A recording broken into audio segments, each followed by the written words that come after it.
السلام علیکم دوستو، میرا نام ڈاکٹر ابو عبداللہ ہے اور میں نے ایک اصلاح کے لیے اپنی بھی اور دوستو آپ کے لوگ اصلاح کے لیے بھی ایک ریکارڈنگ شروع کی ہے سیریز کہ پاکستان جیسا ملک جو کہ دلدل میں پھنسا ہوا ہے، رشوت، حرام خوری، ظلم عام آدمی پہ اور ان ساری چیزوں پہ دلدل ہے، ایک بہت بڑی دلدل ہے۔ وہ کہتے ہیں کہ یہ اسلام کا قلعہ، وہ کوئی اسلام کا قلعہ نہیں ہے، وہ ہر قسم کے اینٹی اسلام کا قلعہ ہے اور ظلم کا مرکز ہے۔ وہاں پہ آپ رشوت کے بغیر کسی کام کا تصور ہی نہیں کر سکتے، امپاسبل۔ وہاں ایک ہی قانون ہے اور بڑا اچھا قانون ہے۔ اب امریکہ میں تو اتنا سخت قانون ہے کہ ہر بات پہ آپ کی پکڑ ہو سکتی ہے، جو اگر آپ غلط کام کریں گے۔ وہاں پہ ایک ہی قانون ہے۔ وہ پنجابی کہتے ہیں کہ پاکستان دے وچ نا کہ جج کر لو تے کی مطلب۔ اب وہاں کا حکمران صدر نہیں ہے، وہاں کا حکمران وزیر اعظم نہیں ہے، وہاں کا حکمران جرنیل کوئی نہیں ہے، وہاں کا حکمران نیچے بیٹھا ہوا کلرک، پٹواری اور تھانے دار، یہ 3-4 لوگ ہیں جو وہاں حکمرانی کرتے ہیں۔ اگر آپ ان کو خوش کرتے ہیں، رشوت دیتے ہیں، تو آپ کے سارے کام بہت اچھے ہوں گے، 100% ٹھیک ہوں گے، ان پہ کوئی انگلی نہیں اٹھا سکے۔ تو لیکن اگر آپ رشوت نہیں دیں گے، ان کی جیبیں نہیں بھریں گے، تو آپ کا کام امپاسبل، سوچنا چھوڑیں۔ ہاں، سفارش لوگ کرواتے ہیں، لیکن جب تک رشوت نہ دی جائے وہ لوگ کام نہیں کرتے۔ اس کی کیا وجوہات ہے؟ ایک تو سب سے بڑی وجہ یہ ہے کہ ان لوگوں کی تنخواہیں بہت کم ہوتی ہیں، ہینڈ ٹو ماؤتھ بھی نہیں ہوتے، تو پھر یہ اپنے خرچے پورے کرنے کے لیے، اپنی فیملیاں پالنے کے لیے رشوت لینے پہ بھی مجبور ہے۔ پھر قانون بھی نہیں ہے، قانون بھی نہیں ہے۔ اچھا، میں نے دوستو، مجھے پتا تھا قرآن میں اللہ نے رشوت دینے سے منع کیا ہے، رشوت دینے سے، اور رسول اللہ صلی اللہ علیہ وسلم کی بڑی مشہور حدیث ہے کہ رشوت لینے والا اور دینے والا دونوں جہنمی ہیں، کیونکہ اگر آپ رشوت دیتے ہیں تو پورا سسٹم، نظام ہی غلط ہے، پورا سسٹم غلط ہے۔ تو اب میں بتانے لگا ہوں چند واقعات، باری باری بتاؤں گا۔ میں نے 95 میں، جنوری 95 میں ایک گھر خریدا فیصل ٹاؤن میں۔ اچھا، گھر خریدنے کا مطلب یہ ہوتا ہے کہ آپ مطلب جو متعلقہ محکمے کا بندہ ہوتا ہے، آپ اس کے پاس جاتے ہیں، ویریفائی کرتے ہیں۔ لاہور میں LDA ہے، لاہور ڈیولپمنٹ اتھارٹی، آپ وہاں جاتے ہیں، وہاں ویریفائی کرتے ہیں۔ اس کے بعد آپ ایک ڈیلر، اس کو کہتے ہیں، یہاں ریئلٹر کہتے ہیں، ایک ڈیلر، پراپرٹی ڈیلر کے تھرو آپ سودا کرتے ہیں، پیمنٹ جاتی ہے، مطلب میں نے خریدا، میں نے پیمنٹ کر دی اس کو جو جس سے میں نے خریدا۔ اب اس کے بعد اگلا مرحلہ ہوتا ہے کہ آپ LDA کے دفتر جاتے ہیں، وہاں سرکاری فیس ایک ہوتی ہے، مناسب سی تھوڑی سی، وہ فیس دیتے ہیں۔ اب اس کے بعد ضروری ہوتا ہے LDA والوں کے لیے کہ وہ آپ گھر آپ کے نام کر دیں۔ ایک تو رجسٹری ہوتی ہے، پھر ایک ہوتا ہے جی آپ کے نام، انتقال کہہ دیں یا ٹرانسفر کہہ دیں، یہ ان کا کام ہوتا ہے۔ اور LDA اس قدر کرپٹ محکمہ ہے، ہر محکمے کی طرح، کہ آپ تصور نہیں کر سکتے۔ اچھا، اب میں نے جو میرا ڈیلر تھا وہ اہل حدیث تھا۔ مزیدار کی بات، اہل حدیث میں سمجھتا ہوں کہ کوشش کرتے ہیں دین پہ چلنے کی۔ I don't know, they are better, little better. تو جب وہ سودا ہو گیا، رجسٹری ہو گئی، سارے پیسے میں نے ان کو دے دیے جس سے میں نے گھر خریدا، وہ جناب پراپرٹی ڈیلر کی جو دلالی یا فیس جو بھی وہ بھی دے دی، تو پھر میں نے کہا جناب ہم کی کرنا؟ انہوں نے کہا ڈاکٹر صاحب آپ ایل ڈی اے جائیں اور فلانا افسر ہے، آپ اس کے پاس جائیں، اس کو خوش کریں تو وہ آپ کے نام ٹرانسفر لیٹر دے دے گا۔ ہاں پہلے فیس جمع کرائیں، نیچے بینک ہے ایل ڈی اے کی بلڈنگ میں، اور اوپر جائیں فلانے فلور پہ، اس کا نام صفدر ہے، اس کے پاس جائیں اور جا کے تو اس کو خوش کریں اور وہ ٹرانسفر لیٹر آپ کو دے دے گا، پھر آپ مالک ہیں۔ میں نے کہا اچھا، تو میں دوستو ٹھیک ہے۔ اچھا جب اس نے کہا نا کہ آپ اس کو خوش کریں، میں نے کہا مطلب کیا آپ کا؟ تو سمائی سے کہتا آپ کو نہیں پتا؟ میں کہا نہیں۔ کہتا جی رشوت دینی پڑتی ہے۔ میں کہا آپ اہل حدیث ہو کہ قرآن اور سنت کے منافی بات کر رہے ہیں؟ مجھے کہتا ہے ڈاکٹر صاحب کیا کریں، پاکستان میں چلتا ہی۔ میں نے کہا اچھا میں تو نہیں دوں گا، تو کہنا پھنس جائیں گے، وہ آپ کے نام ٹرانسفر نہیں ہوگا۔ میں کہا چلو دیکھتے ہیں۔ میں خیر بڑی نارمل طریقے سے میں نے نیچے بینک میں فیس جمع کرائی جو کہ چند ہزار تھی، وہ فیس میں نے ساتھ لگائی، پیپر ساتھ لیے، اور میں وہ چلا گیا وہ صفدر صاحب کے پاس۔ وہ میں اسلام کی میں نے اپنا تعارف کرایا، میں نے کہا جی میرا نام ڈاکٹر رامے ہے، احمد رامے، اور میں یہاں پہ میں نے یہ گھر خریدا ہے، پیمنٹ میں نے کر دی ہے، آپ کی سرکاری فیس کی بھی کر دی ہے، تو اب آپ مجھے ٹرانسفر لیٹر دے دیں۔ تو پھر اس نے نا مجھے ایسے کر کے دیکھا، کہتا اچھا کوئی مسئلہ نہیں ڈاکٹر صاحب ہو جائے گا، تسی اس طرح کرو کہ وہ فلانے برامدے چ 2 بندے بیٹھے نے، اے انہوں کے نام نے، انہوں کو چلے جاؤ۔ میں کہا جی مجھے تو پتہ چلا کہ آپ کرتے ہیں۔ کہتا نہیں کرنا، میں سائن میں کروں گا لیکن باقی کاروائی کرنی۔ میں کہا ٹھیک۔ وہ میں گیا ان 2 کلرکوں کے پاس، تو وہ ایک کلرک جو تھا اس نے بوسکی کا بڑا اعلیٰ سوٹ پہنا تھا، اور چین گلے میں سونے کی اور انگوٹھیاں، میں بڑا حیران ہوں۔ خیر میں نے سلام کر کے میں نے بتایا جی مجھے صفدر صاحب نے بھیجا ہے، میں نے ٹرانسفر لیٹر چاہیے، تو اس کے لیے انہوں نے کہا آپ ہیلپ کریں۔ وہ بڑے ایسے شیطانی مسکراہٹ، اچھا نو پرابلم، ہو جائے گا ڈاکٹر صاحب، وہ مسئلہ نہیں۔ میں کہا جی پھر کریں۔ کہتے جی کو مٹھائی چاہیے۔ میں کہا جی مٹھائی میں تو نہیں لایا۔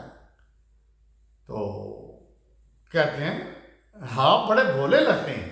میں نے کہا اچھا مجھے سمجھ آ رہی تھی لیکن میں جان بوجھ کے بولا بن گیا۔ میں کہا ہاں نہیں مجھے نہیں پتا بتائیں۔ وہ مجھے اٹھا کے باہر لے آئے وہ صحن میں برا، کہتا ڈاکٹر صاحب تسی کنے دا گھر لیا؟ میں کہا جی اننے دا۔ کہندا تقریباً اننے ہزار تسی دیو گے تے ٹرانسفر ہوئے گا۔ میں کہا جی دیکھو میں تھلے فیس جمع کرا کے آیا سرکاری، ہور کہڑے پیسے نے؟ اچھا وہ اس کو غصہ تھوڑا آنا شروع ہو گیا۔ کہندا جی تسی پہلی باری مکان خرید لیا، تھانوں نہیں پتا کہ پیسے دینے پیندے نے؟ میں کہا جی کس چیز دے پیسے؟ تو صاحب کہندا جی سانوں خوش کرو گے تو اسی کریں گے نا سارا۔ میں کہا اچھا میں کہا جی میں نہ دیا گے تو کہندا پھر ٹرانسفر دینا ہویا۔ بالکل بڑے ہی آرام سے میں واپس اس صفدر کے پاس آیا جو کہ اسسٹنٹ ڈائریکٹر تھا۔ میں نے کہا جی وہ تو یہ کہہ رہے ہیں پیسے مانگ رہے ہیں، تو بڑے آرام سے کہتا تو پھر دیو، بالکل بڑے آرام سے کمفرٹیبل۔ یعنی مجھے اندازہ ہو گیا کہ یہاں چل کیا رہا ہے، یہ قانون یہاں پہ کون سا چل رہا ہے۔ اچھا میں نے پوچھا کسی سے، میں نے کہا جی ان سے بڑا افسر کون ہے؟ انہوں نے کہا جی یہ ہے، ان کا نام امجد خان ہے، وہ ڈائریکٹر ہیں اس سارے سسٹم کے۔ میں نے کہا جی اچھا۔ میں نے دروازہ نوک کیا تو صاحب بیٹھے ہوئے تھے، وہ کوئی لاہور کے چھٹے ہوئے جو بدماش نما ہوتے ہیں نا، قبضہ گروپ ٹائپ، وہ وہاں بیٹھے ہاں ہو رہی ہے۔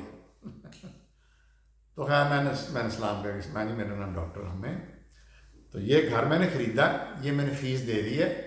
تو میں صفدر صاحب کے پاس گیا تھا تو وہ مجھے دھکیل رہے ہیں کہ جی رشوت دیں، تو میں نے کہا میں تو نہیں دینی، نہ میں دوں گا۔ تو پھر میں آپ کے پاس آیا، مجھے پتا کہ آپ اچھے انسان ہوں گے تو آپ کر دیں گے۔ وہ امجد صاحب کہتے ہیں کہ جی ڈاکٹر صاحب صفدر صاحب کریں گے، میں نے کچھ نہیں کرنا، وہ جو کہہ رہے ہیں آپ کریں، بڑے مزے سے رونیت سے۔ میں نے کہا جی ٹھیک۔ اب میں سمجھ گیا سارا سسٹم کہ اس بلڈنگ کے اس فلور پہ کیا ہوگا.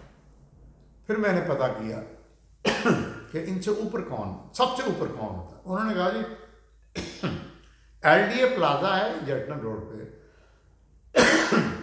وہاں کے آخری فلور پہ شاید چیئرمین یا ڈی جی کو کہتے تھے، وہ بیٹھتے ہیں اور ان کا یہ نام ہے.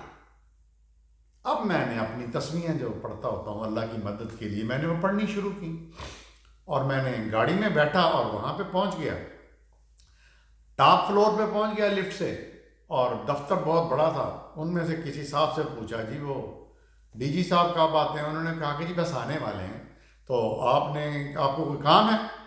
میں نے کہا نہیں وہ میرے، تھوڑا سا میں نے جھوٹ بولا، میں کہا نہیں وہ میرے جاننے والے ہیں. تو انہوں نے کہا تھا کہ بھی دفتر میں. کہتے اچھا. تو لیکن میں نے جب دیکھا نا کہ کچھ شیطانی ٹائپ ان کے جو اسسٹنٹ ہیں، مطلب کچھ ایسے اسسٹنٹ جو کہ غلط قسم کے ہوں گے، انہوں نے مجھے کہا جی وہ جو ملنا ہے جو بڑا تھی اپوائنٹمنٹ لینی پائے گی، وہ بڑے تو نہیں پتا پورے دور سے ڈی جی نہیں پتا. میں کہا جی اچھا. میں نے پھر کیا اپنی سمجھداری کہہ لیں یا چلاکی کہہ لیں، میں نے کیا کیا وہ جس لفٹ میں سے نکلنا تھا انہوں نے، میں اس کے قریب میں نے کھڑا ہو کے گھومنا شروع کر دیا. اور تھوڑی دیر بعد جناب پتہ لگا جی وہ آنے والے ہیں، آگے پیچھے وہ ان کے جو اسسٹنٹ بھاگے. میں نے جب وہ نکلے تو میں نے لپک کے ان سے ہاتھ ملا کے میں کہا السلام علیکم جی، میرا نام ڈاکٹر لامے ہے، میں نے گھر خریدا ہے لیکن آپ کا سارا محکمہ مجھ سے رشوت مانگ رہا ہے. اچھا اس نے کہا اچھا نو پرابلم ڈاکٹر صاحب آپ میرے ساتھ ہیں. اب میں اور وہ اچھا وہ پیچھے ہٹ گئے سب، جب انہوں نے دیکھا نا کہ ڈی جی صاحب نے سیدھے ہو گئے اندر آئے اپنے مین آفس میں. آتے ہی انہوں نے اب ان لوگوں کا جو اتنے بڑے افسر ہوتے ہیں نا 22ویں گریڈ، ان کی ایک پروٹوکول آفیسر ہوگا، ایک سیکرٹری ہوگا، ایک فلانا ہوگا، ایک اسٹینو ہوگا، سارے. انہوں نے کہا کہ ڈاکٹر صاحب کے لیے چائے لائیں. وہ اپنے پروٹوکول آفیسر کہتے ہیں یہ سفتر کون ہے؟ اس نے کہا کہ یہ اسسٹنٹ ڈائریکٹر ہے، یہ جو ہم ٹرانسفر کرتے ہیں نا یہ وہ فلاں. کہتے اچھا سسپینڈ ہم فار انڈیفینٹ پیریڈ. وہ لکھتا ہوتا ہے فٹافٹ لکھ رہا ہے یہ sir. Ask director to give transfer letter today not later than 12 noon. اس نے دوسرا حکم یہ لکھایا کہ وہ جو ڈائریکٹر ہے جو بھی ہے اس سے کہو کہ ڈاکٹر صاحب کو 12 بجے سے پہلے ٹرانسفر لیٹر دے. اچھا یہ بات ہوگی میں ان کے پاس 9:30 کے قریب پہنچ گیا تھا، 9:30 10 کے قریب. پھر وہ کہتا وہ لکھنے والا کہتا ہے یس سر. پھر مجھے کہتے ہیں آپ ڈاکٹر صاحب ایسا کریں کہ آپ 12 بجے میرے پاس آ جائیں. اچھا تیسرا حکم یہ لکھایا کہ وہ ٹرانسفر لیٹر میری میز پہ بھیجا جائے 12 بجے پہ. تو وہ دوسرا ان کا جو تھا سیکرٹری، اس نے کہا کہ سر جب تک ایک رجسٹر پہ ڈاکٹر صاحب کے دستخط نہیں نہ ہوں گے ٹرانسفر لیٹر لینے کے بعد تو یہ ہوگا نہیں. اچھا وہ کہتے ہیں تو ڈاکٹر صاحب کو جانا پڑے گا؟ کہتے جی. مجھے کہتے ہیں ڈاکٹر صاحب آپ جائیں.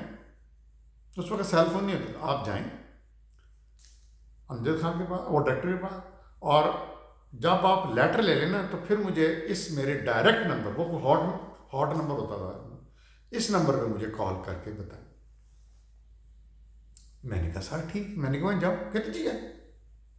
اچھا اب تماشا وہی سین وہاں پہ دوسرا اب کیا سین ہو گیا. جب میں واپس گیا، جب میں اس فلور پہ اترا تو وہ جو صفدر صاحب تھے نا وہ تو سیدھے ہی میرے آگے لیٹ گئے رونے والا. سر مجھے معاف کر دیں، سر مجھے معاف کر دیں، مجھے نہیں پتا تھا کہ آپ ڈی جی صاحب کے دوست ہیں، اتنے پیارے تھے. میں کہتی میں کوئی دوست عزیز نہیں.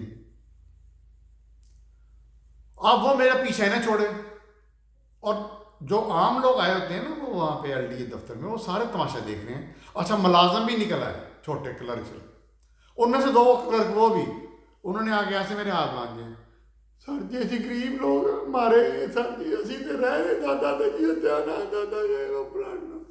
میں کہا بھائی میں نے آپ سے کچھ کہا ہے؟ آپ کیوں اس طرح کر رہے ہیں؟ پلیز پیچھے ہٹیں.